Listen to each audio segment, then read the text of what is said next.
Now I'd like to recognize our next witness, the gentleman from California, Mr. Issa, for 5 minutes. Thank you. Good morning, Chair Napolitano and Ranking Member Rouser, for the leadership that you're supplying here today and for your giving me this opportunity. As the chair knows, as Californians, we have a phenomenon, which is the further north you go in California, the more rain you get. The further south you go, the less rain you get. I'm as far south as you can go, and if we get 7 inches in a good year, it's a really good year. That's one of the reasons that when I've reviewed the dozens of requests for specific programs, I looked at those that particularly would help us with the limited amount of water we have. My first request is the Padre Dam Municipal Water District, which is a key partnership for all of San Diego County. So even though it is in the East County Advanced Water Purification Program, it's actually a project uphill from all of the rest of San Diego County and will bring 15 million gallons per day of what is now discharged wastewater. This project of reinjection and reuse is the kind of program that has zero new water and yet brings those 15 million gallons a day.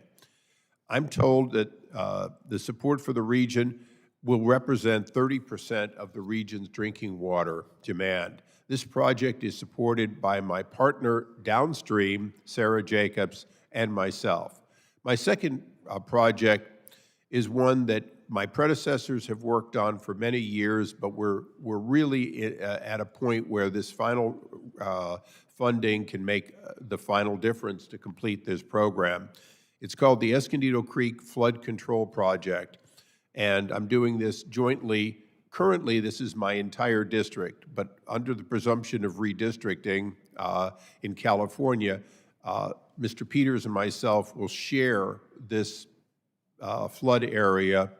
The project is right in the center, if you will, of Escondido, which is the second largest city in San Diego County. And it has currently groundwater infiltration creates a flood for 450 single and multifamily homes.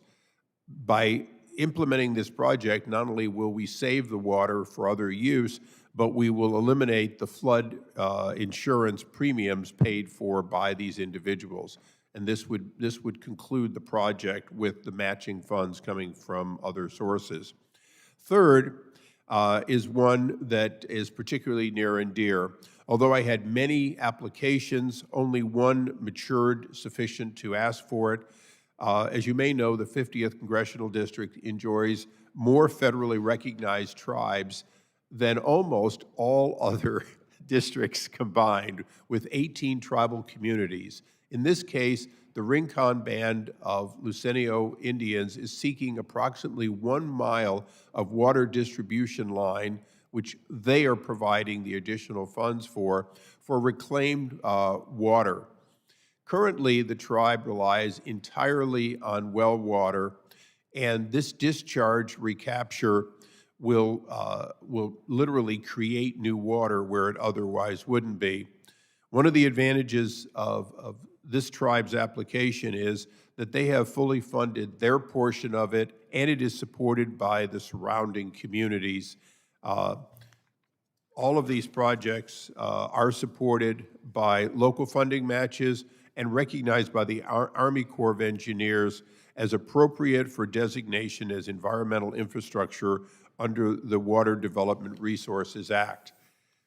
Again, I'm in the driest part of the state. Each one of these represents not new sources of water, but new uses of water in our dry area. So I hope that you'll see these as particularly noteworthy.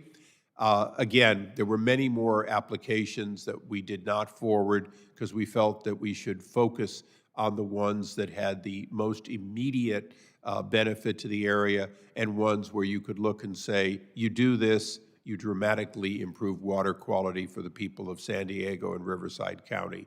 I want to thank you for your indulgence and yield back my 6 seconds.